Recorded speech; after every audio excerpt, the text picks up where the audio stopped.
సంతోషమే ప్రతి క్షణము ఇక సంతోషం ప్రతి క్షణం మానిపల్లి జ్యువెలర్స్. సో మీరు ఒక యాక్టర్గా మిమ్మల్ని మీరు ఎక్స్ప్లోర్ చేసుకోవడానికి ట్రై చేస్తున్నా అని చెప్పేసి మీరే అన్నారు. అవునండి. But current generation as of now ఇప్పుడు కామెడీ సినిమాలు ఎక్కువ మిస్ అవుతున్నారు జనాలు. అవునండి. ఫ్యామిలీ మొత్తం చూసి ఆనందించే కామెడీ సినిమాలు అనేవి తగ్గిపోయినాయి అసలు చాలా వరకు. నా నెక్స్ట్ 2 సినిమాలు కామెడీ సినిమాలేనండి. ఓకే, నెక్స్ట్ ఇయర్ 2 సినిమాలు కామెడీ చేస్తున్నాను.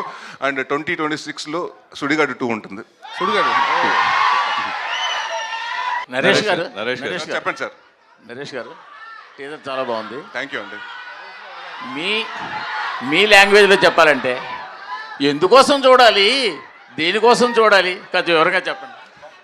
ఎందుకోసం చూడాలంటేనండి, ఇది ప్రతి ఒక్కడు చూసుకుంటే కనెక్ట్ అవుతారండి. ప్రతి ఒక్కడు బచ్చలమల్లే లైఫ్లో. ఎందుకంటే ఏదో ఒక మిస్టేక్లు చేసి సరిదిద్దుకోలేని మిస్టేక్ చేసి దాని తర్వాత అది చేస్తుంటే బాగుంటుందని ప్రతి ఒక్కడు చాలా రిపెండ్ అయి ఉంటాడండి. కానీ ఈ క్యారెక్టర్ అలా కాదు. సో మీరు ఏమనుకుంటారంటే రేపు అంటే జనరల్గా అంటాం కదండి, ఆడు మనిషికి అది మూర్ఖుడు అంటారు కదండి.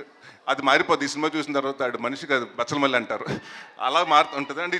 అసలు అదే చెప్తున్నానండి, అసలు ఎమోషన్ అండి. ప్రతి ఒక్కడికి కనెక్ట్ అయ్యి కదా, ప్రతి కుర్రోడికి లేకపోతే ప్రతి మీకు తెలిసిన వాడి కథలా ఉంటుంది. చూసుకుంటే ఎవరో మా ఊర్లో ఇడు ఉన్నాడు కదా, ఇలాంటి కుర్రోడు ఒకటి ఉన్నాడు కదా, ఇలాగ అయిపోయాడు కదా, ఇలా ఉన్నాడు కదా లైఫ్లో అనుకుంటారు.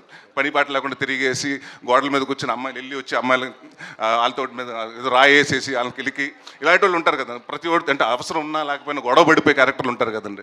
అలాంటి క్యారెక్టర్ ఇతను. సో ఇది కొంచెం అంటే మనం సొసైటీలో చాలా తరచూ చూసి కదా క్యారెక్టర్. సో దాన్ని కొంచెం మూర్ఖత్వం బార్డర్లు దాటేస్తే నీ లైఫ్లో ఎలాగైపోతాయని చెప్పడానికి కోసం తీసిన కదండి. సో అది అంతకు చూడాలి. నరేష్ గారు